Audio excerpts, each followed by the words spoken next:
صلوا علی الحبیب صلی اللہ علی محمد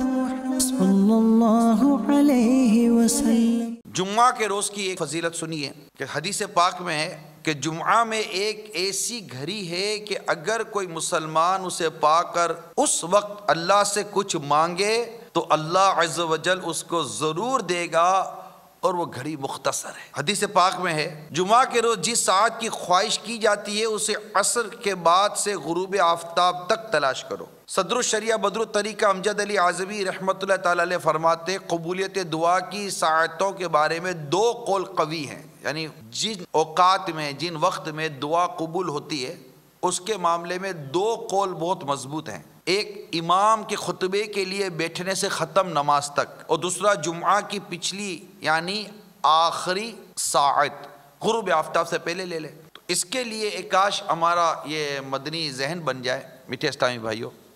کہ ایک تو جمعہ کو عموماً جو پریشان حال ہیں ان کے لیے عرض کرتا چلوں کہ ایک بڑا خوبصورت سا وظیفہ ہے، یا اللہ ہو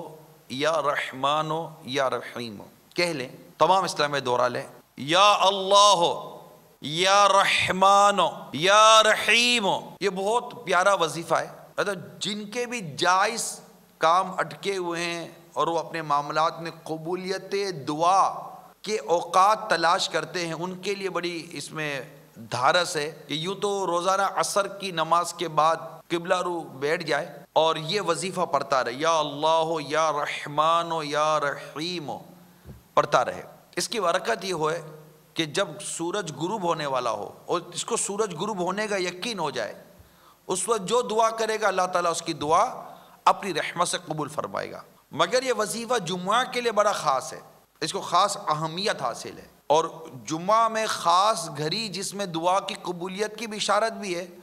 وہ جمعہ کی آخری ساعت ہے، یعنی اس کو عصر و مغرب کے درمیان تلاش کرو۔ ایک تو یہ ہو گیا قبولیت دعا کے حوالے سے۔ دوسری چیز دو خطبوں کے درمیان، اس میں یقیناً مردوں کے لیے خصوصیت ان معنوں کرے کہ عورتوں پر جمعہ نہیں ہے، کہ جب امام خطبے کے لیے کھڑے ہوں تو ہم خطبہ سنیں گے، اور جب امام خطبہ کے دوران خطبہ دیتے ہوئے بیٹھتے ہیں پھر خطبہ دیتے ہیں، خطبہ دو حصوں میں ہوتا ہے، تو دوسرے حصے سے پہلے امام صاحب خطیب صاحب کچھ دیر کے لیے ممبر پر بیٹھ جاتے ہیں، چند گھڑیوں کے لیے، چند ساعتوں کے لیے، چند لمحوں کے لیے۔ یہ جو چند لمحے نا یہ قبولیت دعا کے لیے بہترین وقت ہے۔ بیچارے وہ اسلامی بھائی جو خطبے میں بھی نہیں پہنچ پاتے، ان کے نصیب کہ جب امام ممبر پر جلوہ فرما ہو جاتے ہیں اور پھر اذان خطبہ دی جاتی ہے تو امام صاحب جب جیسے ہی ممبر پر جلوہ فرما ہو جاتے ہیں تو فرشتے بھی آنے والوں کا جو نام لکھ رہے ہوتے ہیں وہ رجسٹر ان کا بند ہو جاتا ہے۔ تو ایک کاش کم از کم ایسا تو کیجئے کہ جمعہ کی جو اذان جو خطبے سے پہلے ہوتی ہے اس سے پہلے مسجد میں جا کر باقاعدہ تسلی کے ساتھ اذان سنیں۔ مگر مناسب وقت جو جمعۃ المبارک میں حاضری کا ہے، نارمل طور پر ہمارے جو معاشرے کے حوالے سے عرض کر رہا ہوں، ایک وقت تو ایسا تھا کہ مطلب کہ بالکل علل صبح، انتہائی صبح کے وقت لوگ جمعہ کے لیے چل پڑتے تھے مسجد جمعہ کی طرف، لیکن آج کل تھوڑا معاملہ مختلف ہے۔ کم از کم اتنا تو ہو کہ جمعہ میں اتنا وقت پہلے چلا جائے کہ امام صاحب کا بیان تو سن سکے۔ عموماً ہمیں تو موقع ہی نہیں ملتا بیان سننے کا، ہم کہتے ہیں یار کوئی امام صاحب، کوئی ہمارے خطیب صاحب، کوئی مذہبی لوگ، کوئی امام حضرات کوئی ایسی بات کرتے ہی نہیں ہیں۔ ارے بھائی آپ سنتے کتنا ہو، آپ بیان کتنا سنتے ہیں؟ اجتماع میں بھی آتے ہیں تو بیان کے بعد آتے ہیں، جمعۃ المبارک کی نماز کے لیے بھی جاتے ہیں تو بیان کے بعد پہنچتے ہیں، پوچھتے ہیں بھائی جماعت کتنے بجے کھڑی ہوگی، ارے خطبہ کتنے بجے ہوگا؟ پیارے اسلامی بھائی یہ تو پوچھو کہ امام صاحب کا بیان کتنے بجے ہے؟ اگر امام صاحب شریعت کے مطابق بیان کرتے ہیں تو بالکل جا کر سننا چاہیے، جبکہ کوئی مانع شرعی کو شرعی رکاوٹ نہیں ہے، لازمی طور پر جانا چاہیے۔ امام صاحب کا ویسے بھی جمعۃ المبارک کا بیان مختصر ہوتا ہے، 15-20 منٹ آدھے گھنٹے کا ہوتا ہے۔ عام مساجد کی بات کر رہا ہوں، نارملی طور پر بیان سننا چاہیے کہ امام صاحب کیا کہہ رہے ہیں، پھر سنت قبلی ادا کرنی ہوتی ہے۔ اس کے بعد جمعۃ المبارک خطبے کی اذان ہوتی ہے، دو زانوں بیٹھ کر امام کی طرف رخ کر کے خطبہ سنیں، پہلے خطبے میں ہاتھ باندھے اور دوسرے خطبے میں ہاتھ زانوں پر رکھے تو 2 رکعت نماز ادا کرنے کے ثواب کا حقدار ٹھہرے گا۔ اور پھر وہ جو بیچ کی جو ایک لمحہ آتا ہے قبولیت دعا کا،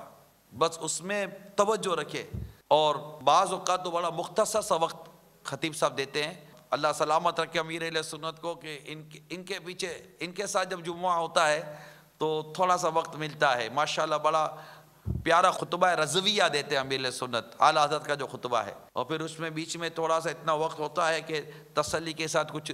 چند دعائیں ہو جاتی ہیں. تو کیا اس میں زبان سے نہیں کہنا ہوتا، وہ دعا کا طریقہ یہ ہے کہ زبان سے نہیں کہنا، بالکل جیسے کہ سر جھکا ہوا ہے، ہم خطبہ سن رہے ہیں، امام صاحب بیٹھ گئے، اب دل ہی دل میں دعا کرتا رہے، اور دعا میں جیسے کہ وہ سارے وہ آدھا بجا لائے، حمد و صلاۃ کے بعد دعا کرے. مثال کے طور پر الحمدللہ رب العالمین والصلاۃ والسلام علی سید المرسلین جزا اللہ عنا محمدا ما هو اہلہ اللہم ربنا آتنا فی الدنیا حسنہ وفی الآخرۃ حسنہ وقینا عذاب النار. آخر میں درود شریف پڑھ لیں. مثال دے رہا ہوں میں آپ کو، دنیا اور آخرت کی بھلائیاں بھی لے لی، حمد و ثنا سے دعا شروع کی، آخر میں درود شریف پڑھ لیا، ایک تسلی ہوتی. پھر بیچ میں بعض اوقات موقع ملتا ہے تو کچھ اور دعائیں کر لیں، یا اللہ میرا قرض، یہ بولنا نہیں ہے. اور یہ اگر آپ دلی دل میں کریں گے نا تو یہ لمحوں میں دعا ہوگی،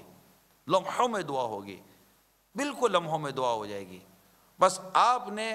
گھات، کہتے ہیں نا آدمی گھات لگا کر بیٹھے کہ میں نے اس ٹائم پہ دعا کرنی ہے. اور ملت سنت خاص اس وقت کو بڑی اہمیت دیتے ہیں قبولیت دعا کے حوالے سے. اللہ کرے کہ ہم اس گھڑیوں کو پانے میں کامیاب ہو جائیں. صلو علی الحبیب صلی اللہ علی